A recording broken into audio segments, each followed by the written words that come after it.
Halo, kembali pada update Gudang Saham tanggal 25 Juni 2022. Pada kesempatan kali ini kita akan membahas sektor consumer goods. Nah, sektor ini sangat menarik karena sudah berbulan-bulan, mungkin sejak hampir setahun yang lalu kita bilang bahwa saham ini tidak menarik dan masih downtrend dan sebagainya. Tapi kita juga lihat sekarang teknikalnya sudah berubah. Jadi banyak perusahaan yang lumayan menarik untuk dilirik dari sektor ini. Bahkan juga ini termasuk saham-saham yang sangat sudah dilupakan orang seperti saham-saham di sektor rokok ya. Ini adalah technical, jadi kita tidak tahu apakah yang terjadi dengan fundamentalnya. Ya kita cuma bisa perhatikan dari apa yang sudah dilakukan oleh pasar. Nah, sebelum kita mulai, kita juga seperti biasa akan membahas pergerakan IHSG terlebih dahulu. Nah, ini kita sampaikan di sini pergerakan saham IHSG selama beberapa minggu terakhir. Kita masih menunggu IHSG untuk turun ke level 6750 seperti tanda panah ini. Nah, setelah mencapai level tersebut, ekspektasi kita adalah bisa naik ke atas untuk menguji resistance kembali di 7.300 di sini, lalu turun sebentar sebelum breakout lagi ke atas. Ini adalah ekspektasi, tapi kita juga harus lihat pergerakan IHSG tersebut minggu demi minggu ya. Jadi kita belum bisa berspekulasi bahwa IHSG akan menembus level 7.300 ini.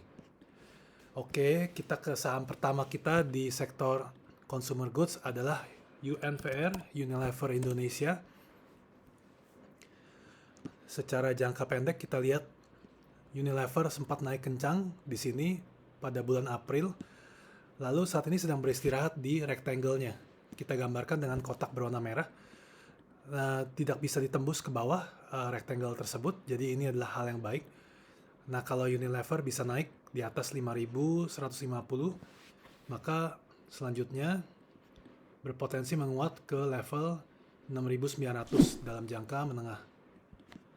Berikutnya adalah ICBP, Indofood CBP Sukses Makmur. Ini membentuk pola bullish, pola pembalikan arah yang namanya ini pola cup with handle.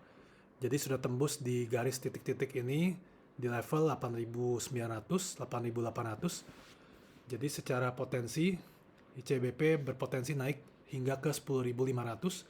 Tapi bisa dilihat di sini ini adalah resistance jangka pendek di 9.400. Maka ada kemungkinan ICBP akan bergerak seperti ini. Jadi turun ke support 8.800-nya karena dia sudah naik juga lumayan banyak.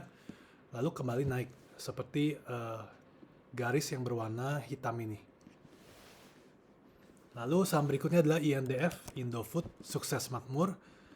Kita lihat dalam pergerakan setahunnya ini, INDF berada di level 6.900 sampai 5.700. Nah, jadi setelah kemarin sempat menembus level 7.000 ini, maka INDF berpotensi naik ke level 8.200. Kita bisa lihat 8.200 merupakan resistance jangka panjang di tahun 2020 Januari. Lalu kita lihat berikutnya adalah MYOR, Mayora Indah.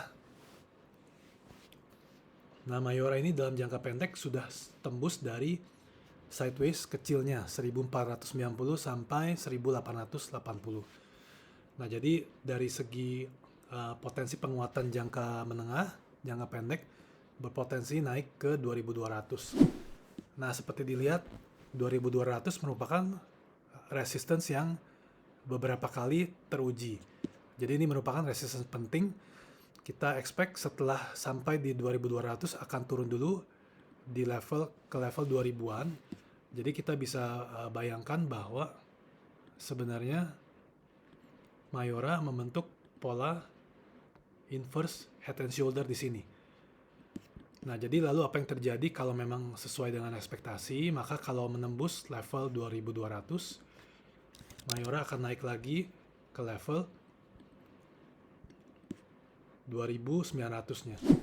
Nah, kita lihat garis titik-titik ini juga merupakan downtrend yang terjadi sejak tahun 2021. Seperti itu. Jadi ini merupakan downtrend yang sudah terjadi selama 1 tahun. Kalau memang sesuai perkiraan seperti inverse head shoulder ini, maka di 2200 kebetulan juga Mayora akan menembus downtrend jangka menengah jangka panjangnya. Jadi ini merupakan hal yang positif untuk saham Mayora ini. Tapi untuk saat ini kita melihat lebih ke jangka pendek jangka menengah, yaitu level 2200. Apakah bisa naik atau tidak, kita lihat lagi berikutnya. Lalu saham berikutnya adalah saham Sido. Sido ini secara tren memang jangka menengahnya ini masih uptrend, tapi tidak ada titik masuk yang ideal untuk Sido. Jadi kita sebaiknya wait and see dulu sampai kita melihat pola bullish yang kita bisa masuk di saham Sido. Lalu berikutnya adalah saham Good. Kalau Good ini memang masih uptrend, tapi kita bisa lihat bahwa kenaikannya sudah melambat di sini. Ada kemungkinan kalau memang dia jebol di level sini, level 500-nya, ini adalah awal dari downtrend untuk Garuda Food Good. Ya, jadi kalau memang level itu tertembus, maka target awal adalah seperti ini, jadi menuju level 400. Tapi selama belum menembus 500, maka Good akan melanjutkan kenaikan seperti di garis berwarna hijau. Lalu berikutnya adalah saham Hoki. Buyung Putra Sembada ini masih downtrend sejak Agustus 2021 seperti di garis ini. Dan kalau dilihat 140 ini merupakan level yang penting di mana level tersebut tersentuh di Maret 2020 pada waktu krisis pandemi. Nah, saat ini kalau memang dia turun terus di bawah ini, maka Hoki berkemungkinan tetap akan melanjutkan penurunan. Jadi sebaiknya saham ini dihindari. Berikutnya adalah Aisa Food Sejahtera. Ini juga masih downtrend sejak Februari 2021, sudah hampir setahun. Sebaiknya kita tunggu sampai Aisa membentuk pola rectangle dan downtrend garis titik-titik ini bisa ditembus.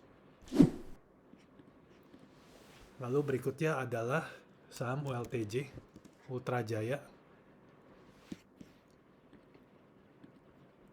Ini tidak terlalu bagus setelah level 1500 tertembus ke bawah. Jadi ada kemungkinan turun kembali ke level 1200-nya. Lalu berikutnya adalah saham rokok HMSP. Nah, ini sebenarnya saham yang bagus karena sudah tembus dari downtrend sejak tahun 2018 di angka 5.400. Nah, saat ini membentuk pola inverse head and shoulder. Kalau bisa bertahan di atas 950. Nah, setelah naik di atas 1150-nya, HMSP berpotensi naik hingga ke 1400. Berikutnya adalah GGRM. Ini masih sideways di antara 30.000 sampai 32.000. Tapi kalau bisa naik, maka bisa menguat lebih lanjut ke 34.000.